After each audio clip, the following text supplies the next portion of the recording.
Welcome to Behind the Armor, where we deep dive into the heart of what matters. I'm your host, Judd Shaw, adventurer, storyteller, agent of change, and speaker on authenticity and human connection. Join me as we explore the complexities of human connection, featuring theorists, scientists, and speakers. Our mission is simple: to inspire you to reclaim your true self and create genuine connections with others. Join me as we lay down our armor and live authentically.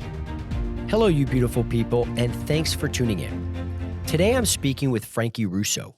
Frankie is a keynote speaker, serial entrepreneur, best-selling author, and visionary in innovation and authenticity. Frankie's keynote experiences are impactful and full of actionable insights for fostering a culture of authenticity, imagination, and purpose. Frankie's work sits at the intersection of innovation and authenticity. Join us as we uncover what's behind the armor with Frankie. There he is. Frankie Russo. Welcome to the show, my man. How you doing, Judd? Great to see you. Likewise. I want to jump right into it with you. You grew up learning service for others. Yep. But, there was still a point where you ended up in recovery, disconnected. I want to know, before you have become this amazing author, speaker, really a change agent for companies, I want to understand a little about that 1.0. I want to understand what was going on at that time before you found the power of authenticity, before you became an innovation expert. What was behind the armor, Frankie? I love it. Yeah. So I love that you asked that question, because there's everything that I've done in the second or third part of life, whatever part of life I'm in, not quite sure, but all of it comes from, in hindsight, right? So you don't know this at the time, but it's all born out of this same person I was at 5, 6 years old. And I've actually done a ton of work around this. It's one of my favorite things, is to explore that child within. So 5, 6-year-old Frankie, just to give you a little insight, before things started to change, or before I started being looked at as these things are weird. And we'll drop into weird a bit. I was an inventor. So I turned everything I could into a laboratory, was always trying to invent things, driving my parents nuts with that. But I was also an astronaut on my own planet, a cowboy and a TV preacher, all wrapped up in one, right? Because as the 80s, TV preachers were hot. So imagine all of that. That was the original Frankie. And fast forward to today, I'm going to stay in the background for a minute. I'll stay in our history. But now today, it's essentially the same person. But there's a journey in between, right? From that moment at 5 and to where I am today, where they finally are one, but there's a lot in between. And so for me, part of it was growing up, we ran homeless shelters. And so I got to see what I believe true unconditional love and service looks like, and the power that has as humans. And what happened is that because we were poor growing up, and because in the end, when I turned 18, my dad got kicked out of his own mission, I kind of got this jaded viewpoint of like, all right, that wasn't worth it, because we were always poor, but there was like this mission behind it. So it was okay. And there was a lot of anxiety and fear that came from always not knowing if we would have enough. And then you couple that with this idea that, like, I lived this whole childhood thinking we were doing this greater mission, and then the rug gets pulled out. And so it kind of put me in this position coming out of that and going into adulthood with like, fuck this shit. And that's really where I went. And so, of course, when you get into that fuck this shit, usually the next best thing is drugs and alcohol, which I loved the effects of. And I still do love drugs and alcohol. But it turns out I wasn't able to do them the way that they're intended, although I'm not really sure how their drugs and alcohol are really intended. But for me, I went on this journey where I just abandoned a lot of that. And I was like, I'm just going to make money no matter what. I'm going to be successful no matter what. And I'm going to do what I want to do, what feels good. And so I did that to the extreme for about 10 years, until obviously it crashed. And what's interesting is that it all crashed.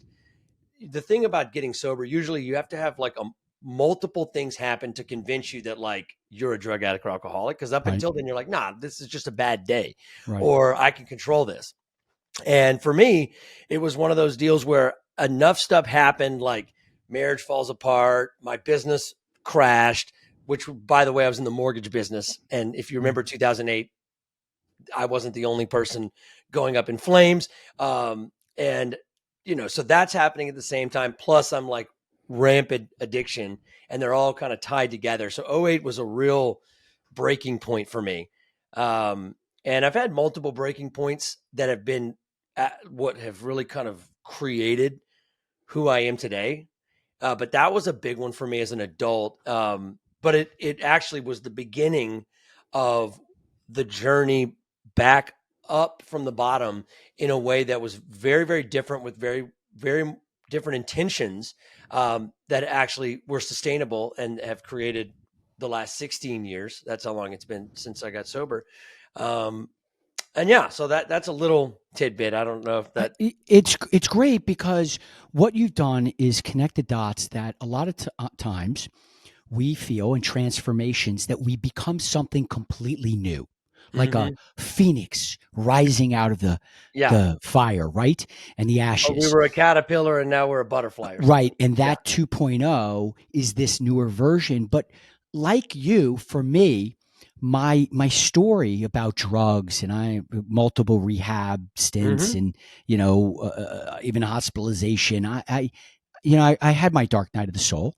Right. Yep. Enough of the cosmic bricks weighed and threw at me to kick my butt and Sure. to have that acknowledgement, that conscious awareness, like you.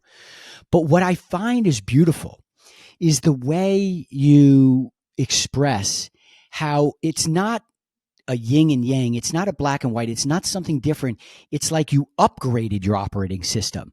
So it's Frankie 1.0, 2.0 is same Frankie. It's just got a better system, a better operating system That's that, right. for you comes out of authenticity and a number of things. Yeah, and like all great operating systems, if you think about, well, let's talk about the iPhone as an operating system. For essentially, it's not that different than the first version. Hmm. It's just faster, better. And maybe that's because Steve Jobs died in the middle of the journey, but it's not that different.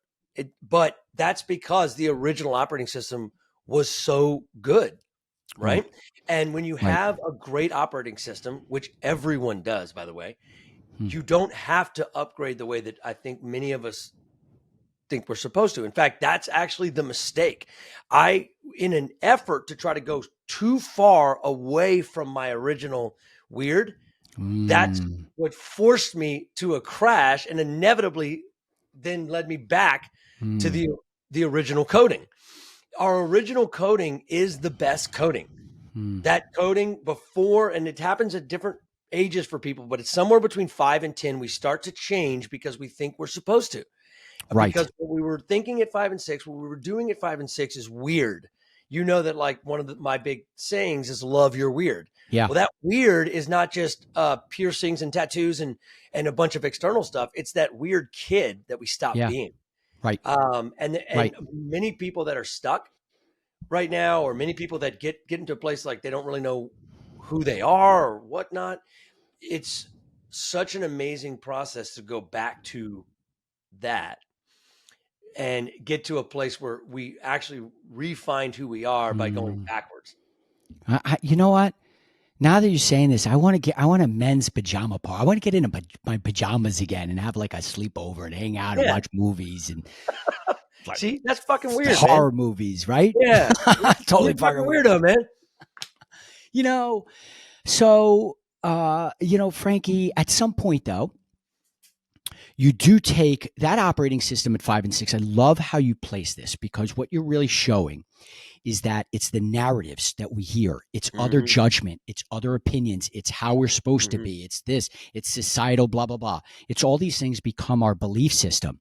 Yeah. And so in between the 1.0, when you were just your core version and your Hmm. 2.0 is all of these things sorting out your own values, your own compass. How did you find your way to learning of the power of authenticity and really becoming this thought leader at the cross street of Hmm. innovation and authenticity? Okay. So what's interesting, so I got sober, and that changed my life. My first 2 books, The Art of Why and Breaking Why, Yeah. were Both both, bestsellers. but thank you. Yeah. But both of them were driven by what I learned from the process of not getting sober, but staying sober. Okay. So for me, the power needed to fight this other powerlessness, or to create the power I needed to stay sober, Right. it was essentially from this idea, which I put into action. And that was that if I want to stay sober, I need to help other people get sober and other people stay sober. And so that was my first time as an adult going back to that original coding of Ah, isn't that helping interesting? homeless people. Yeah. The So 12th step comes back to your 1.0. that's it. Yeah, and because what happens is that I was always thinking I either need to be full time running homeless shelters, or live in Africa, or something, like creating orphanages, or whatever.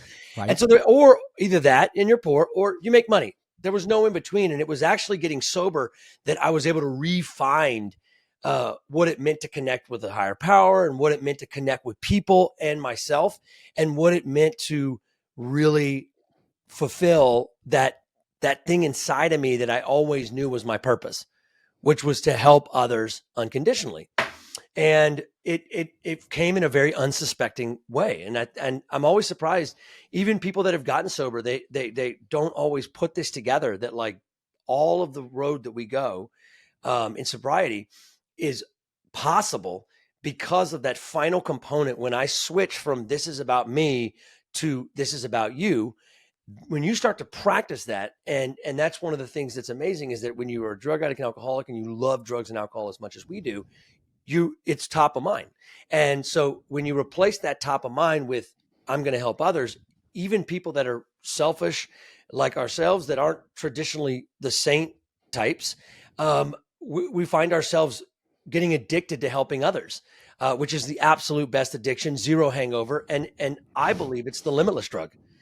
And so as I started to plug that in to my businesses and my body of work, that's when it first started getting into like this idea of authenticity. And keep in mind, there's a lot of definitions of authenticity. Right. Mine is about mainly honesty. I call it authenticity, but it's about getting honest. And so getting honest, taking inventory on what needs to go, has always been a big part of my work, both in my companies and in my personal life. And as I've gone down this journey, those two worlds have become closer and closer together, where today they're one. So now my work and myself is one. And it's a journey to get to that point.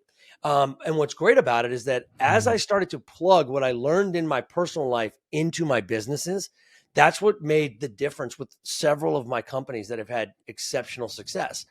Tell Now, me the more. love your weird part went up a notch when I went through my divorce. It was interesting. My second bottom wasn't addiction bottom. It was an emotional bottom. And it was in 2017 when I got a divorce. I had kids. It was, that whole nightmare.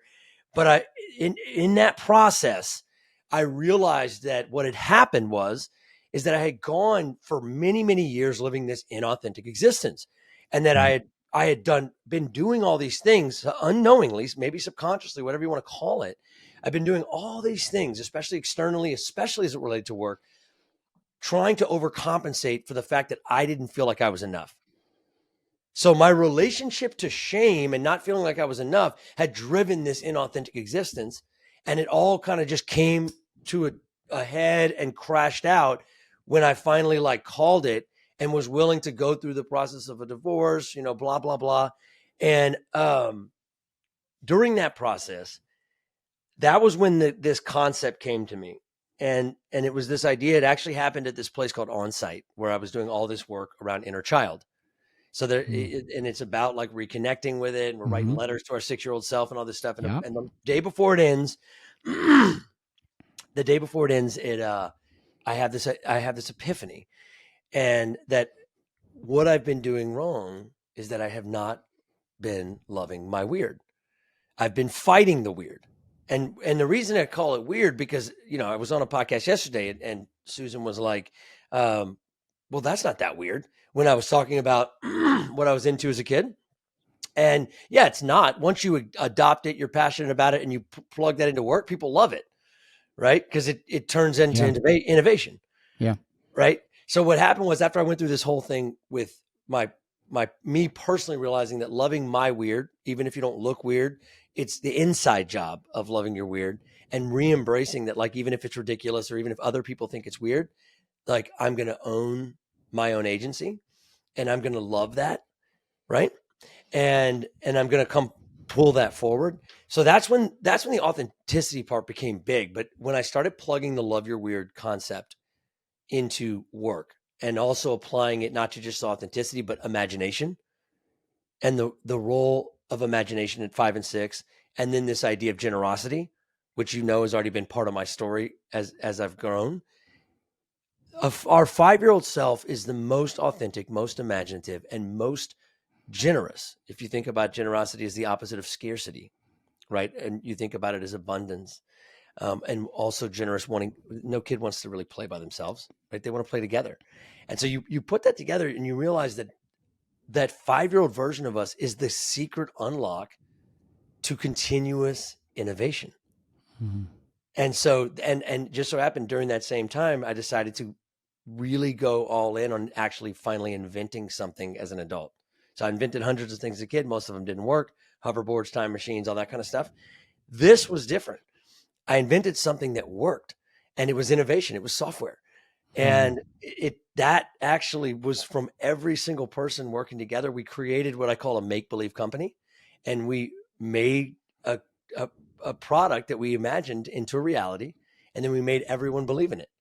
So it was a make-believe company, and that was actually my most successful company I ever had. We were on the Inc. 500 8 times as fastest growing companies. We were fast growing company in Louisiana in 2020. We had 60x growth in 3 years.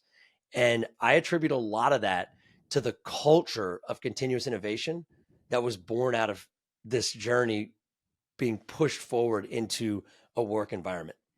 Oh, wow. I love that. I mean, I want to unpack so much of that. It's so good. The first part of it reminds me that behind my armor and most of ours is that innate want, desire to be heard and seen and feel valued, right? Yes, of course. I mean, we just all want that. All of it. So, I love how you are focusing on authenticity and getting underneath that in terms of, like, how are you showing up? And for you, that's about honesty. And you're coming out with this third book that I want to talk to you about in a minute, Love Your Weird. Also incredible addition to, just the things you're putting out in the universe. It's just so beautiful. But before that, you really ask, I'm a business owner myself. There's a few things that I do other than a podcast. And I want to ask you these questions because you really have gotten to the root of this. And I think this is your standout thought leadership that other companies need to get you in front of and hear from you. And the first one I had is, you really ask about authenticity in teamwork, or measuring authenticity. Yeah. And I was wondering, how do you do that? How would I, if I want to, with my team, my managers, super frontline, how do I get everybody together? And what does measuring authenticity look like? Yeah. So first of all, measuring authenticity is a little bit of a paradox in and of itself. So first off, good luck measuring it. But if you're wondering how to unlock it, let's go with that first. Okay. And that's one of the hard things about these things, right? How do you measure authenticity? How do you measure imagination? How do you measure generosity? So the way I would probably reframe that a bit is like, maybe what you're asking is, how do I make sure that authenticity is going to plug into some other actionable outcome or a KPI, right? Sure. And so the way it authenticity plays is that it creates an environment where people feel safe to show up 100%. So when you start thinking about these catchphrases people want, like, oh, I want employee engagement, I want loyalty, I want them to stay, and I don't want employee churn and all this other stuff, right? Which isn't even my highest goal in all of this. My highest goal is to just take this, which is in essence creating a space of belonging, mattering, and everything else, so that it can just be a foundation for what we're really going to do next, right? Which is to continuously innovate, create novel stories that we can tell to customers that are going to buy to create revenue growth and not be disrupted. Okay. But at the foundation of it is getting honest. So it starts with me, the leadership, getting honest about what they can do differently. So you can call it vulnerability, you can call it building trust, you call it whatever you want. But essentially, it starts with each individual, leadership preferably to start with, but really anybody can start and make a difference in a culture, being honest with themselves and specifically about the problems. So there's a lot of good things that are happening, and sometimes it's hard to see what's good and what's bad when you're in the grind, when you're trying to grow, you're trying to make customers happy, you're trying to do all these things that businesses must do to survive, right? You're asking questions like what, where, when, and all this. And many times people forget to ask why. In fact, that's one of the number one reasons people burn out, because they forget why they started doing this in the first place. It's not because they're not getting paid enough or any of that other stuff. So as we start to ask the questions why, and we start to dig into the questions of like, what isn't working? And we're willing to sit in it long enough to actually investigate and then inventory it. That's where the opportunity comes from, because it's twofold. One is that in order to create space to be able to imagine, because most people, they're like, how the hell am I going to do anything more than I'm already doing? I'm already at full capacity. How could I possibly do any more? And it's because they are at full capacity, because probably 30-40% of what they're doing is not what they should be doing. I have this whole vision for what the role of AI will be.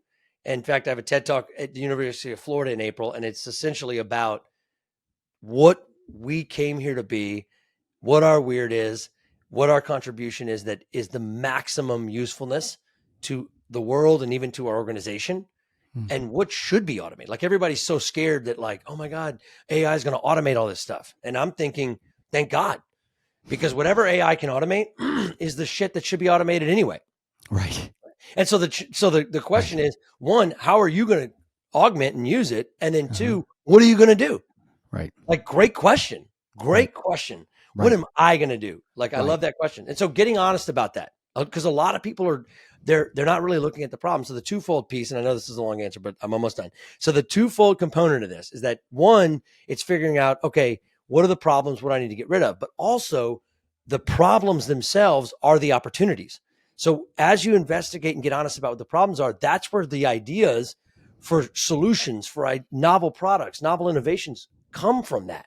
Right. And so it's born out of that, and it's exploring that uncomfortable, honest look at the problem that true innovation is born out of. So you're trying to it's not measuring authenticity, it's measuring the success of an honest team. It's right. Yes. And the power, the success and the powerful full output that comes from when you create a safe, trusting environment where everyone can show up as their unique brand of weird. You're going to get the maximum out of your people. And that's what everyone wants. Yeah. Why else would you have people? Yeah. So you have a team, and what you want to do is teach the team primarily through good mirroring. Yes. Servant leadership. Show. Yeah. I was going to say, just show them. You don't teach them anything. You just show, be honest, be authentic. You be honest, you be authentic, be vulnerable. Yes. Create a safe place where your team feels heard, seen, and valued. That's right. Their authenticity or honesty increases, and therefore innovation happens, or the likelihood of the space, the environment for innovation. So innovation is not automatic from that. Some good things are, and capacities out of it. That doesn't mean you'll innovate. That's why you need the other two pieces. So that's like, so you authenticity and belonging and mattering by itself is not going to guarantee innovation. Right. That'll create good culture. Yes. And you have to have that as a baseline. So you have to have a good culture as a baseline, because what we're talking about is unlocking this culture of continuous innovation. So once you have that, so companies don't innovate, they get disrupted and they fail for three reasons. Okay. The first one is they don't even have an authentic space, but let's just assume you've got a safe, psychological safe, trusting, belonging, amazing place where everyone feels like they can just show up and be themselves. Yeah. Right. And then they love what they do. All right. Let's say you have that. You're a third of the way there. Right. Okay. Just FYI. Okay, cool. So then becomes my favorite part, right? So from there, it's about how do we harness the collective imagination of everyone in the organization? Okay, so first things first, 90+% of the people in the organization don't identify as imaginative, especially at work. They don't think that that's their role. They're in sales, they're in HR, they're in accounting, they're in admin, they're in project management, they're in all these different roles that make up the vast majority. There's only a small percentage of people actually on the innovation team or on the creative team. And most companies are thinking, oh yeah, cool, we have them for that. They're the imaginative ones. And that might have worked in the past, but the level of disruption that's happening right now, which is happening at a breakneck speed, is not going to allow for that anymore. Right. Everyone on the team has to be engaged, right? Especially if we're trying to augment for this world where no one gets left behind. All right. So that's where we then come into the next wall. So the first wall is people are wearing masks.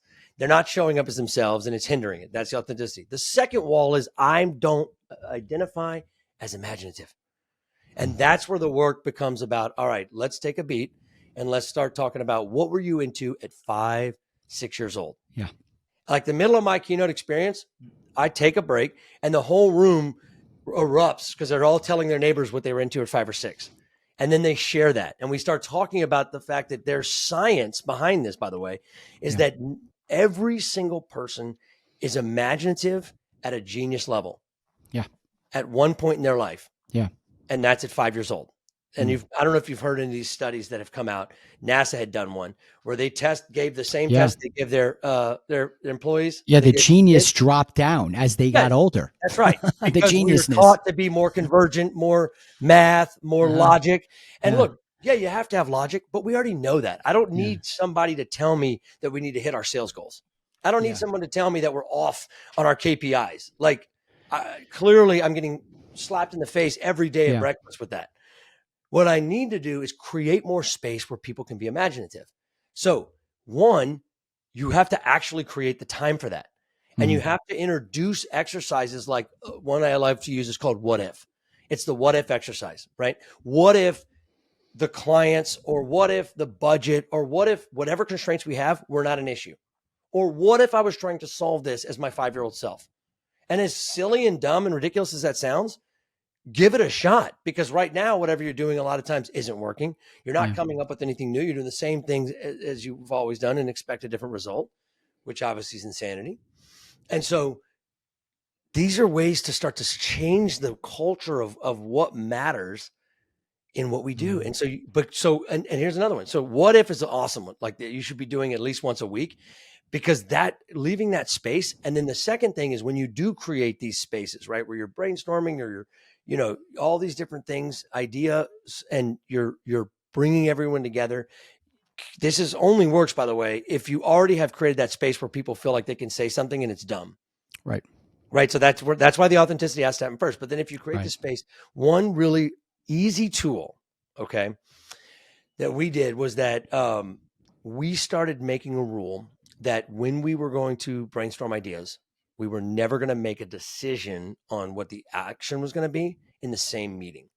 So this is a super simple thing that any company or any team can do, but like really challenge ourselves, because there's never enough time, right? So you're always got this gun to your head, like, okay, we got to figure this out. Let's do a 5-second brainstorming and then we're going to make a decision and we're good. Okay, awesome. Thanks. Glad everybody got to see each other. See you next week. And so that type of thinking, that type of mentality, you have to create a space where there's more time for things that are non-linear. Okay. You're not going to come up with novel innovation, the stuff that's going to keep your company surviving in a time of disruption, if you don't create space for imagination. Right. And so those are the two big ones. And the third killer. Okay. So let's just say you got this company. Everybody's showing up with their unique brand of weird. They're all themselves. Everybody's super safe. Weird is like in the core values. And they create all this time to be able to imagine and ideate and create and do all these things, right? They maybe even play at work. So they're really leaning into that, right? Even if you have both of those and you don't have this third part, you fail. I started studying bigger companies as well. Like my company did it, but I was a smaller company, right? Less than 200 employees. But even the big companies that really succeed right now and they continue to level up their innovation, Google, Tesla, whoever. And I looked at all those types of companies, and there's one thing that I kept seeing, and that is that they had created a culture where collective ingenuity was baked in. All right. And this idea of like, we welcome all ideas and celebrate all ideas. And we have clear cut paths and mechanisms to turn those ideas, or their make believe, if you will, into a reality. That is the key. You've got to have a mechanism where you actually can take ideas and put them into action and turn them into reality. I call that collective ingenuity. The oil for the collective ingenuity machine is generosity. You have to be able to create a space where everyone succeeds. So you've heard about like certain companies, like, they have rev shares, or they have, they own, you can own parts of the company or different things like that. That's great, right? But that only matters if you've created these other components. But it is important that all the rising tides raise all the ships in the Yeah. organization. Yeah. People need to feel like they can give without having to take score. Yeah. Or without wondering if they're going to get rewarded. That's one of the other, all these pieces are what corrode the ability to create these cultures of continuous innovation. I But love that's that. the short story. If you have those three pieces, right, that's the love your weird framework. That's what it takes to have continuous innovation at an organization. And what a great framework it is. In part two of that second prong, I remember, I was speaking to a guy who I think is the magical dude. He used to work for the creative team at Walt Disney World. Like when That's right. Walt Disney World got stuck on creative ideas, this is the people they called in to help, unlock Nice. more creativity. When the Imagineers needed to unlock a new idea. Exactly. And what he had pointed out was that from the start, most people don't find themselves to be creative. Yeah. And what he did was he would ask, like, what are some of the roles or responsibilities you did? And someone say, well, I would create this spreadsheet and I would track this data and whatever. And then, that's creation. That's creative. That's innovation. That's right. That's You've right. you've created a thing of a system, a whatever. And so he has people thinking of creativity not in the way like, oh, I can't draw for shit. That's not innovation in the business place. That's not Right. creativity. Unless you're an Imagineer, we need Yeah. you doing different, things. And so his thing was to get people at a starting place where they realize that we're all creative, that we all have the 100%. power to innovate. Absolutely. And you know what that's a big thing that I touch on is this idea that when you're creating a culture of continuous innovation, it's not just about the product, creating a product or some tech or even a brand campaign. That's not, everybody thinks that's the creative folks. And the fact is that it takes creativity to put a deal together with three different organizations or vendors that don't like each other. That takes creativity. It takes creativity to figure out how to solve whatever spreadsheet issue you were having for the accounting department, and to make it work with this weird way that the leadership wants things to be visualized. And so Hmm. I think that's where it gets interesting, is that not only is everyone imaginative at 5, everyone can be imaginative at whatever day they are living. Yeah. And but it's if they reframe the way that they're going to approach these things. Just the practice of reframing it is a huge component of that. And but yeah, I love that you mentioned that, because that is such a big misconception. You have to be innovative to figure out how to break into certain relationships in Yeah. sales. Yeah. I mean, you have to be, sales are some of the most innovative, creative people alive, and most of them would say they're not. You have to innovate today if you want to go on a dating app. Ain't that the truth? I mean, all of that is innovation. All of that is creativity. Right? But so, taking so my framework cure, conscious awareness, understanding, renewing and expanding is how to get from a place where maybe you're not showing up authentically or your true Yep. self, and how Yep. to be able to get to that stage of what I would say in your terms as radical honesty. Hmm. Right. And so love your weird. You have this framework, right? So that's Hmm. the base of it. And let me see if I can tackle this so that I can implement it in my workplace, right? Let's get some actionable thing here. The Okay, let's do it. first thing is I have to ensure that I create an environment where my team comes and goes, I got something to say, Hmm. right? Like at its core, they Yep. have to feel like, so in your prong one, step one, whatever, which is creating the environment. The upside to companies is people raise their hand, they give feedback, they feel they'll tell a company maybe this is a mistake, we're heading in the wrong direction, this is a great Yes. idea. They're engaging, right? So Yes. there's a place of And safety, you're a cone and of you're and safety. you're really taking what feedback you get seriously. So yeah, Yeah. you're really inventorying. You're really going to use that for the other pieces. Yep. So you can't. I always say, in my side, you can't show up authentically until you feel safe, right? Because Stephen Porges in That's the right. polyvagal theory says threat is not it's not the absence of threat, but the presence of connection. Mm-hmm. And so in Yes. there, you're creating a place of safety where people come in beyond purpose, meaning, etc., that they feel that they can offer their opinion, That's right. that they can express themselves. Yep. That's like in the book, right? And then two is realizing that all of us have something interesting to input, have all of us Every something to single person. say. Yes. Mm-hmm. All of the entire team can collaborate on that. And then third, that the true innovation comes at the end when it was like, whose idea was this anyway? Like Mm-hmm. Jimmy, Sally, who came up? Who knows anymore? It was a It's a blend. collab. Yep. It's a community. I love that.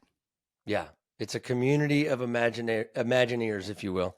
I don't use the word Imagineers, obviously, because Walt Disney stole it. But Right. but So anyway, when does the that's book come right. out? So Love Your Weird is going to be probably October or November. I will be honest, I haven't decided yet if the kids book or the adult book is going to come out first. So I have an illustrated version.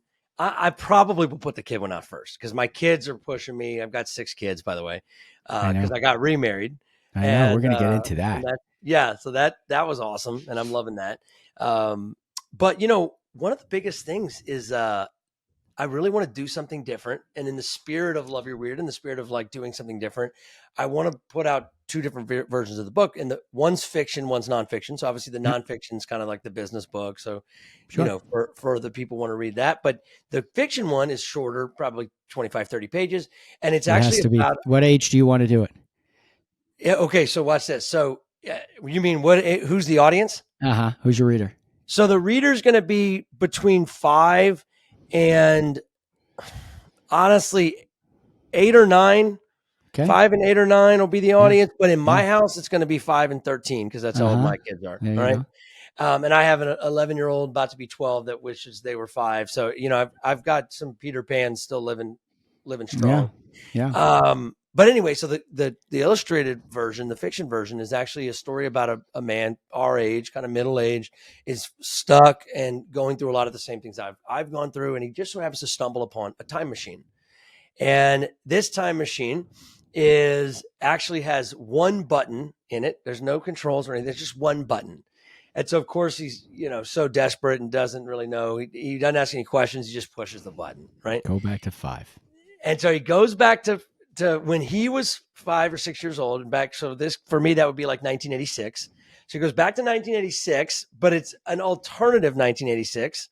Not like Marty McFly's alternative where it got worse, but an alternative where it got better.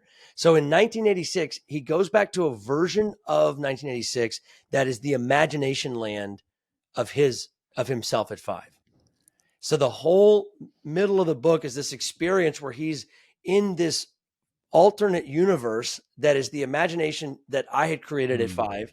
And during that, he unlocks who he was back then. He like remembers all these things. I was like, oh, I forgot that I even was like this.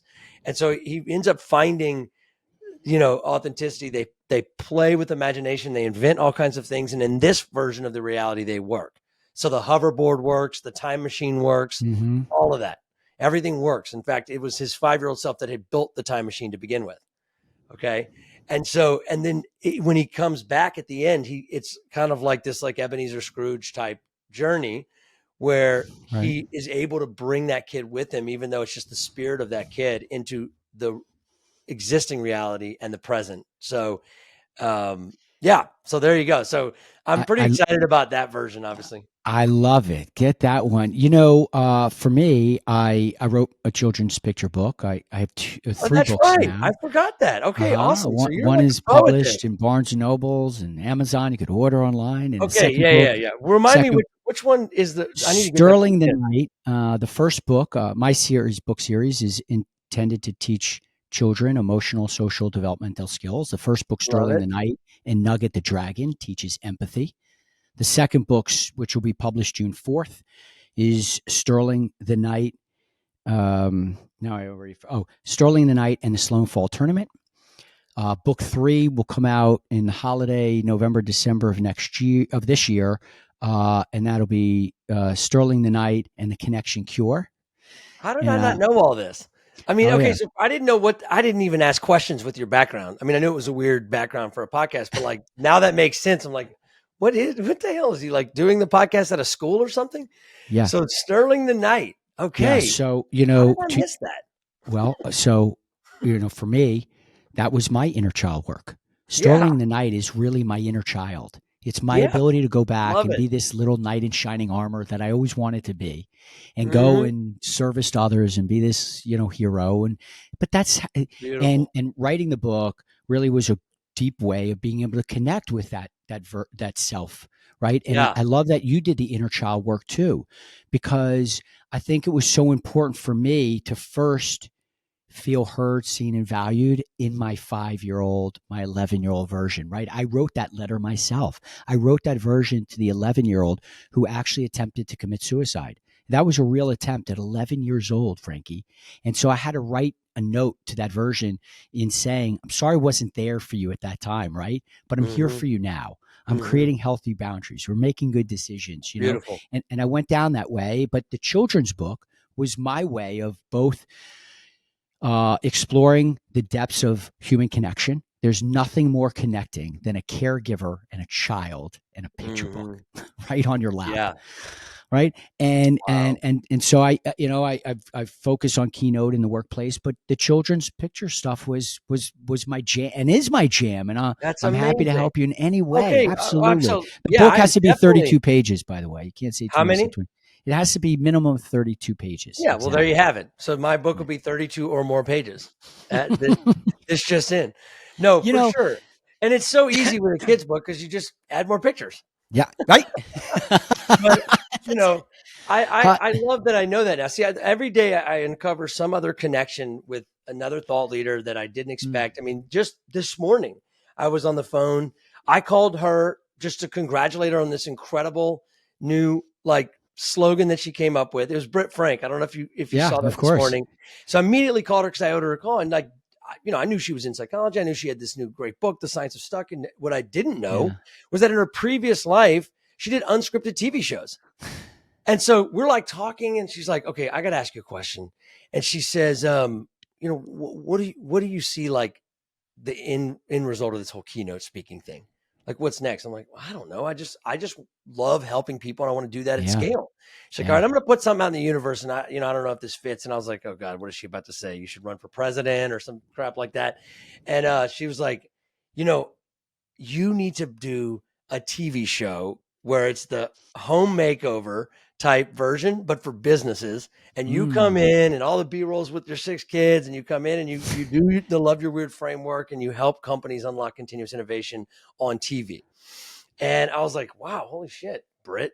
And apparently that's what she used to do. She was in TV. In fact, she created a show that I really got to laugh at. It was called Hookers for Jesus, and it apparently it got onto Discovery. It was these ex hookers that now help people find Jesus. This is a pretty awesome There you name. go. So anyway, absolutely, I'm definitely taking you. That was a long way of saying like today's so far I'm 2 for 2 for awesome Right? people that like are going to be on the journey. Another thing I have in common, and let's talk about this, is dad, your stepdad, blended family of 6. I think your oldest daughter is 13, right? That's right. Coming from that perspective, um, Mm-hmm. how do you, and by the way, Louisiana, right? Mm-hmm. Yep, Um, that's where I'm at. I was in a blended family of 6. I had a stepdad, my mom, my 2 half sisters, and my biological brother, and we grew up in New Orleans, Louisiana. Shut up. Yeah, I lived there. Wow. Now, specifically, which part? I lived in Metairie, and I went to Isidore Newman School, Beautiful. Beautiful. growing up. Love it. Um, and I love it. yeah, just downtown. When my mom moved down to New Orleans from New Jersey when she first moved there, we lived down in Jefferson and in the shotgun Love it. house and That's grew up in New awesome. Orleans. So I right, was so down there 2 days ago visiting some uh, of our friends. I don't know if you saw uh, that. I was hanging out with Seb and Rachel D'Alto, which is yeah, some of our friends from the community, and I drove down there. It's New Orleans is such an amazing thing, and we're not that far from there, but you would know where we are because you live there. We were in Lafayette, yeah. so. And Hmm. so with your kids, right? Maybe Hmm. maybe the oldest, it's probably somewhat different, but let's start with your 13-year-old. Yeah. How do you, because that really is the difficult age of that masking, right? To keep that Yeah. off is a tough thing, fitting in and judgment and others' opinions and blah blah blah and whatever. How are you, it, you know, out of the workplace, away from the Hmm. business, Yep. back at home? How do you Hmm. take love your weird and teach your 13-year-old to be more authentic? Wow. Great question, and it's interesting you asked. Because I don't know. Before I answer, were you at the deal we did? Was it in Detroit in July or June? Were you at I, that w- one with Seth I was in Detroit. Yeah. for the Yeah. masterclass part? Uh-huh. Yeah. Yeah. Okay. So I don't know if you remember, but I was like weeping that whole day. Like I cried like 8 times, and I never do that kind of stuff. And so it was because it was actually September, having all these epiphanies Right. around how this love your weird is part of everything that I'm doing, especially the legacy for my kids. And so it's interesting that you asked that because this is the first time in my life where I've had something that like actually permeates all aspects of my life without being compartmentalized. And it's the through line is this love your weird thing. And the fact that like my credibility, I've always thought was from my companies, my success, blah, blah, blah. It's actually because I have 6 kids.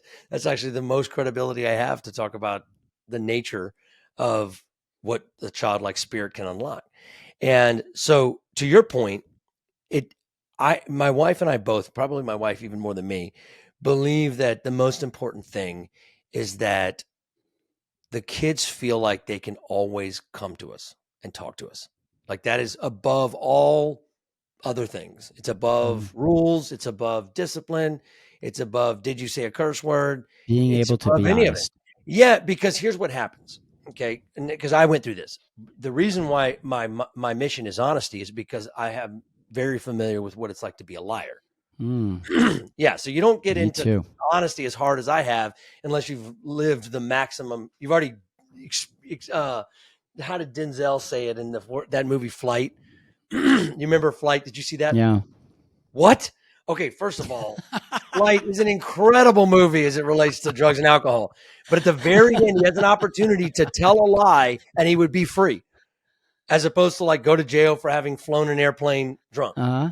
And you're hearing his thoughts, and he's like, I could not tell. I had used up the maximum amount of lies that I could tell in my lifetime. And he tells the truth, and then the rest he's like gets sober, and the ending he's in jail, but he's sober and he's happy, and Mm. it's beautiful. You got to watch it. But my point is that I feel a lot like Denzel in the sense that like I've used my maximum allotment for lies, and that's one of the reasons why I'm so big on honesty. I love that. And again, we could do a whole podcast on honesty it's essentially become my religion. But with kids, it's like here's the thing. So I always had this pretense growing up because my family was Christian and had all these ideas that all those ideas that like that kind of traditional Christian background would have. And I'm not knocking them by any means, but what I will tell you is that people like me and maybe like yourself, we are not able to live up to the standards of that type of Christianity. So the Of course. only Yeah. option we have if we're forced to still be in that setting is to freaking fake it and to lie, to wear masks. I mean, that's basically what those are born out of. It's because I feel like if I show you who I really am, I'm not going to be enough, or you won't accept me, or you reject me, or kick me out, or whatever the hell it is. Right. Or So you're a sinner. yeah, exactly. And so all those things are in there, right? But what did we do? So we just did it not in front of them. We hid it from them because they said Right. this is how it has to be. So Right. if I do that with my kid, my 13-year-old, right? I tell her this is how it's going to be. She can either reach that or she can't. But in most cases, she won't be able to. And why would I want to create a space where I'm not the person that she's coming to talk about and learn about these things? Because she's going to do it anyway. Exactly. They're going to do it anyway. I love Like, that. stop. Yeah, this rose colored glass type of parenting. Like, Tracy and I, we caught it early to where, like, we're not parenting the same way that everyone's always parented. And there are plenty of parents that have done what we do. And I think those are the parents that have great relationships with their kids right now, by the way. Having a relationship with your grown kid, as I watch other people, and I'm terrified of what it's going to look like when I'm an adult and have grown kids. You want that. I desperately want that. And I think that the same expectation I have for the freaking framework we talked about, I have to give that back to them. My wife constantly slaps me across the head and says, like, you're over here unlocking all this stuff with with everybody else. Like, we're right here.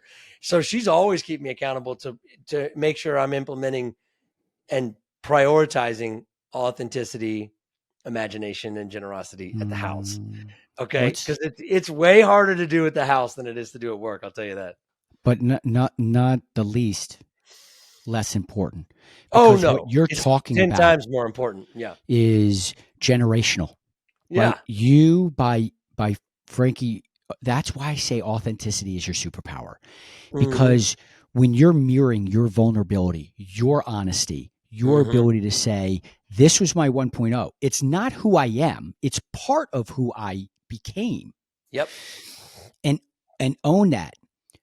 Your children get to mirror that. They get to Yeah. see that. And Yeah. so instead of passing on the baton of the negative coping mechanisms, the addictions, the things of that nature, they have seen the power of loving your weird, of Yeah. just being you, being Mm-hmm. unique. And I also love the ability that by being honest and open, Mm-hmm. you don't cut off the power of what you can do with that. In other words, Yes. if your daughter feels okay to come to you, Yep. she now gets all of the loving, compassionate, forgiving wisdom and experience, as opposed to shutting down and doing the same thing. Wearing mask, yeah, you got it, Dad, right? And then Yeah. going out and having to feel like they have to be someone else. Just like we do at work. So, like, essentially, Yes, wear this mask because we're supposed to be X, so we don't yeah, show up. And so, what we miss though is the opportunities. We yes, miss the opportunities that come from moments of discomfort, moments of pain, moments of fear. That's where we can grow together. But if I don't know about those, like, so a lot of times leaders, they fuck it up and they don't even know they're fucking it up. You know why? They're thinking they're being authentic and like they're doing things right because guess what they're basing it off of? Whatever mask their people are showing them. So yeah, it's just as much the people's problem as it is the leader's problem. This is not yeah. just like an all leadership problem here. Okay, this is a people problem. That's all of us. I don't care what you are, and as Mm, far as a role or a job title, like it is just as much the people's problem for not standing up and being themselves as it is the mm, leaders for not caring about who these people are. So it has to come together, and the leaders have to show who they are. This idea that we're supposed to be this one thing at work and then something else the rest of our lives, it's not sustainable. That's why people burn out. That's why people are miserable. That's why they end up leaving. And everybody's like, well, how do I get more people to agree, stay? It's like, we'll start by agree. letting people be who they are. Like, this is not like a trendy concept or idea that's just like a good thing to catch on to. This is non-negotiable Yeah, if I you agree. expect to build a great company. And I think if you go back, this isn't new either. Like, you can find And this in every thrive in your great own company personal ever. life, and thrive in your own personal life, right? Of course. Yeah, of course. But it is way harder with kids because that is like the ultimate mirror, ultimate test. And I Uh, know we're doing the right thing. It's scary because it's so much easier to just be like, what? No, get that done and get it done now. How dare you? And like, this is the way things are, and you need to do things mm, the way things are. And then I get on stage and try to talk about how the world has changed us into being this convergent thinking. And I just walked out the house and did it. That's not going to fly. My wife, dude, she will remind me. Like, if I even remotely represent what I'm saying that we need to change, like, dude, it's bad. so, you know, you have you've done so much for many, many companies. The bottom line: innovation, efficiency, driving innovation, increasing culture. You've done so much for your own family at home with so many, tagging on your time. Because I know that one kid, multiply that by 6, and that's a Hmm. lot of energy you got to bring to playing family as well. And so, you have roles that are making up your yourself, right? Yeah. How do you, Frankie, authentically connect with yourself? Yeah. How do you So give yourself that? yeah. So here's the interesting thing that I've found. Part of connecting with myself happens in real time of connecting with others. So there's a Mm. couple different ways. First of all, obviously the traditional kind of meditation exercise stuff and looking at all of that. I do that every morning, sometimes for 45 minutes to an hour. And some of that is not just like, oming the whole time. Some of that is thinking about the day ahead, organizing my thoughts. So it's not like just like the Buddhist sense of the meditation per se. But it's that as well. So it's a combination of things. So I try to at least once a day stay connected there. I do anytime there's a negative feeling that I feel, not as much the positive, but the positives too, I like to look at, but really mainly the negative. If I'm feeling a certain way, like I was feeling this way yesterday morning, I constantly do a check-in because I know that there's something there. I lived a long time downplaying that, right? It's not that big a deal, right? I'm talking about the small feelings, not the big ones, not like the big traumas or the big pain or the losing a job or somebody dies. I'm talking about like just like that nagging anxiety that you Mm. have about, am I like just a feeling. It's not even a thought. It's like, and it's usually somewhat vague, but I try to make it unvague by inventorying that, looking at it. So I'm constantly investigating myself, but I'll be honest, like one of the best ways to get to know yourself is to lose yourself in the service of others. Mm. And so at this point, I've probably sponsored like almost 300 guys. Wow. Real talk in 16 years. Wow. Yeah. And Wow. that's changed my life, by the way, and Mm. helped me find myself in as I've helped them find themselves. So it's not something you can do in a silo. I think that's where a lot of people get this wrong.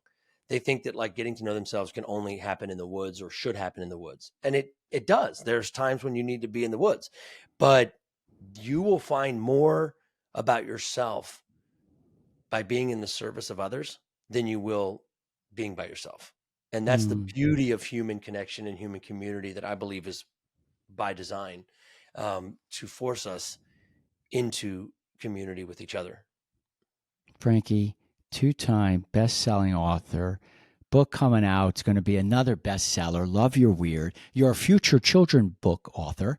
I can Hmm. see that in your future. You're a renowned keynote speaker. Really, you've done so much. And I can't thank you for peeling enough, even just a little bit of your time today to offer, the insight that you have. I'm so grateful for you being on the show, Frankie. This is awesome. Look, not every show's created equally, and you got a good one. I love your interview style. This is fun, man. You're on the right track. I'm digging it, man. Thanks so much for having me on. This is great. Appreciate it so much, Frankie. I want to extend my deepest gratitude to you. If you've enjoyed this episode, please follow us on your favorite platform or share this episode with a friend. You can also follow me on Instagram at Judd Shaw Official. A special thank you to personal injury law firm Judd Shaw Injury Law for their support in helping us bring this podcast to life. Remember, friends, authenticity isn't about being perfect. It's about being real. It's about embracing our vulnerabilities, celebrating our strengths, and owning our stories. Until next time.